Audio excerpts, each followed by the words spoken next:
Salam, ümid edirəm yaxşısınız. Bu günlərdən 6 aprel saat 13:27. Birazdan hazırlaşmışam. Hazırlaşmışam yox, hazırlaşmışıq. Dənizə gedəcəyik dostum və tanışlarımla. Çünki normalda çox vaxt tək gedirəm dənizə. Amma bu səfər başqa bir qərara gəlmişəm. Sunrise, yəni günəş çıxımını baxmağa gedəcəm. Həmişə gecə vaxtı gedirdim, ulduzlara falan baxmağa. Amma bu səfər günəş doğumuna baxmağa gedəcəm. Bugün nə haqqında danışacağam? Bugün vaxt haqqında danışacağam.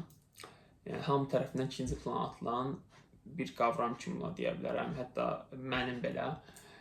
Bəzən olur ki, həyatınıza girən lazımsız insanlar, lazımsız davalar, lazımsız proseslərə çox vaxt ayırırıq.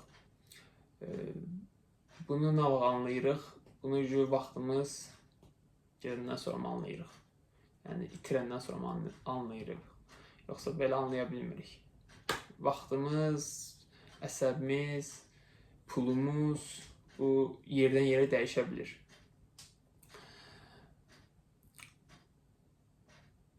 Yəni, vaxtı həmişə olacaqmış kimi davranırıq. Lazımsız yerə xərcləyirik. Vaxt necə bir qavramdır? Vaxt hiss edə bilmədiyimiz, toxuna bilmədiyimiz, görünməz bir qavramdır. Hiss edə bilmədiyimiz deyəndə burada yazmaq istədiyim, yəni, məsəl üçün, dostunuzla, tanışınızla və yaxud da köhnə sinif yoldaşınızla hardasa görüşəndə, adam sənə qayıdıb deyir ki, bu ünsiyyət yoldaşlığı ola bilər, fərqi yoxdur. Adam sənə qayıdıb deyir ki, Rasim, 5-6 il bundan qabaq yadında, mən belə baxıram, deyirəm, hə, yadımdadır, amma 5-6 il hansı ara oldu? Dayanıram belə, həqiqətən 5-6 il olmayıb axı. Və özümə israrla deyirəm ki, yəni 5-6 il ola bilməz. Amma 5-6 il olur. Hətta çox keçir.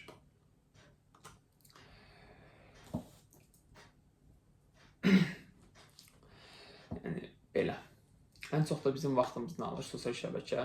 Düzdür, bu videonu paylaşıb deməyim biraz məntiqsiz olur, amma yenə də istifadə tərzindən asılı olaraq dəyişə bilir.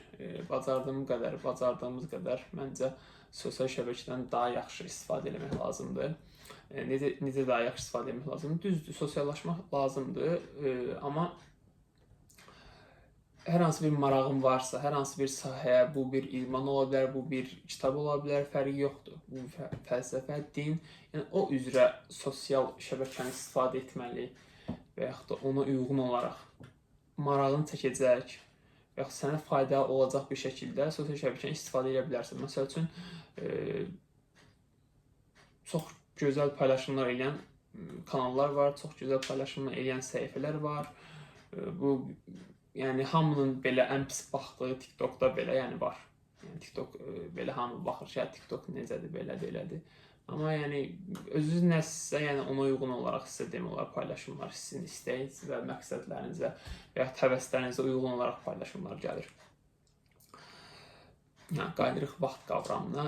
Tanımadığımız birisi bizdən gəlib 1000 manat pul istəsə, deyərik, bunun başı xarabdır. Nə danışır? Hətta tanımadığımız birisi, tanıdığımız birisi də olsa, təxmin aşağı-yuxarı eyni reaksiya versə, amma tanıdığın birisi olanda ən azından oturub fikirləşə bilirsən ki, yəni bu adama 1000 manat vermək dəyər, yoxsa dəyməz. Yəni, tanımadığın bir insan səndən maddi bir şey istəyəndə, ona belə çox sərt şəkildə bir cavabın olur. Amma tanımadığın birisi səndən zamanını çalır, ona heç bir təpkin olmur. Zamanını çalır mənasız yerlərdə, mənasız mövzularda və yaxud da ki, başqa mövqelərdə.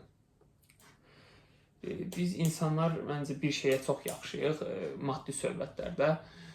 Düzdür, maddiyyətsiz indiki dövrdə həyat olarmı? Olmaz. Yəni, maddiyyət olmasa mən bu dəqiqə bu telefonu belə çəkənməzdim. Yəni, telefon qoyub orada çəkənməzdim. Telefon olmazdı. Orası çox düz Yəni orası reallıqdır, yəni 20-ci əsrin reallığıdır. Amma biz özlüyümüzdə yəni çox materialist bir dövrdəyik, materialist bir əsrdəyik deyə bilərəm buna.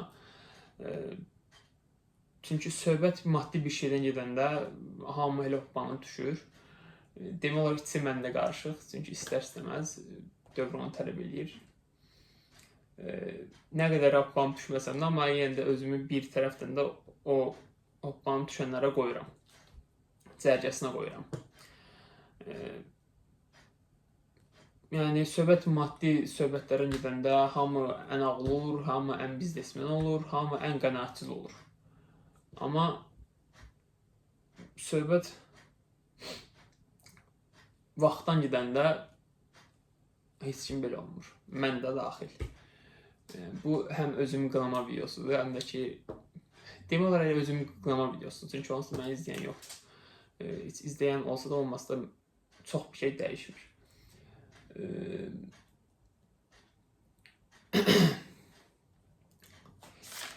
Burada bəzi qeydlər aparmışam, yəni yazmışam. Yəni haradasa seyr eləyib oturub oxumuram və ya baxmıram. Arada baxıram ki, müəyyən şeylər yadıma düşsün. Çünki bunu yazanda bir neçə həftə ola bilər olsun yazım. Yadıma düşdükcə, müəyyən şeyləri gördükcə, analiz elədikcə, ətrafında baş verən şeyləri ona uyğun olaraq yazıram və yaxud da oxuyuram hardansa və yaxud da ki, haradasa internetdə qabağıma çıxır, bir söz onu bəyənirəm, qeyd edirəm. Qaytarılmayan və dəyişdirilə bilməyən yeganə qavramlardan biri də vaxtdır. Onsuz da bunu hamı bilir, yəni atom parçalamıram burada. Amma yenə də bəzən yada salmaq lazımdır bir şeyləri, həm özümüzə, həm də ki insanlara, ətrafımızdakı olan insanlara. Ona görə də yəni kimlə vaxt keçirdiyimizə, vaxtımızı necə və hara xərcləyəcəyimizə çox diqqət eləməliyik. Diqqət etməli yox, hələ diqqət etmək məcburiyyətindəyik hətta deyə bilərəm. Çünki əgər necə bir çevrən varsa, ona uyğun ortalama bir insansan. Yəni sənin ətrafında 10 dənə dindar dostun varsa, böyük ehtimal sən də dindar adamsan. Yəni bu atalar sözü var, deyir, dostunu göstər, mən sənə deyim kimsən. O biraz realdır, biraz yox çox realdır. Çünki istər-istəməz sən özün necəsənsə, sənin ətrafındakı insanlar da elə olur, onların maraqları da elə olur. Bir idmançının ətrafında %90% idmançı olur, bir elm adamının ətrafında %90% elm adamı olur. Çünki onların toplaşdığı məkan, ortam demək olar ki, eynidir.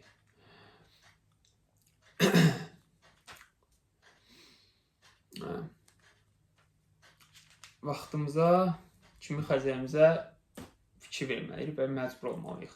Yəni, məcburiyyətdir. Diqqətlə seçməyimiz, vaxtımızı kimə xərcləyimiz, diqqətlə seçməyimiz məcburiyyətdir. Nə ki məcburiyyətdir?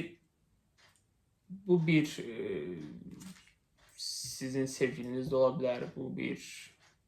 Elə şeylər var ki, biz özümüz seçə bilirik. Elə şeylər var ki, biz onları seçə bilmirik. Yəni, sən doğulandan ailəni seçə bilmərsən heç vaxt. Hansı ailədə doğulduğunu seçə bilmərsən. Onlarla məcburi olaraq vaxt keçirəcəksən. Yəni, sevsən də, sevməsən də.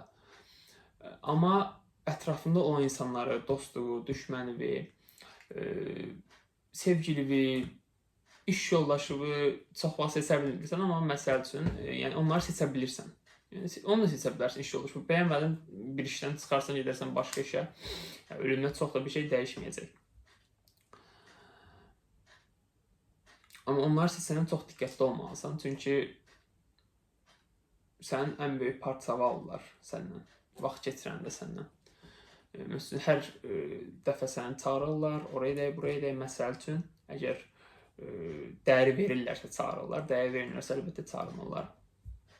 O da bir ayrı mövzudur, dəyəri mövzusu. Mən indi səsləndirəcəyim cümlə biraz narsistə səslənəcək, amma məncə bu belə olmalıdır. Ən birinci özünə vaxt keçməyi bacarmalısan. Özünə vaxt keçirmək deyəndə özünə ən birinci vaxt ayırmalısan. Bu hər bir mövzuda ola bilər. Amma sənin yararlı olacaq bir mövzuda olmalıdır. Yəni bunu dərk eləməlisən. Çünki özünə vaxt ayıranda təkcə özünə yox, öz gələcəyinə də yatırım etmiş olursan. Öz gələcəyin həm yatırım etmiş olursan, həm də ki, özünü tapa bilirsən. Düzdür, nə qədər sosial insan, yəni insan nə qədər sosial varlıq olsa da, özünü tapmaq üçün mənim fikrimcə müəyyən qədər yalnız qalmalıdır. Müəyyən qədər yalnız qalmaq dedikdə həqiqətən yalnız qalmalıdır. Bildiyiniz hər bir şeydən uzaqlaşmaq çətin olacaq. Çünki indiki dövr o deyil. Hər şeydən uzaqlaşmaq olmur. İsveçrədə hər hansı bir dağın başında yaşamırıq. Amma yenə də bacardığınız qədər lazım gələn yalnız qalmağı bacarmaq lazımdır, onu dedik.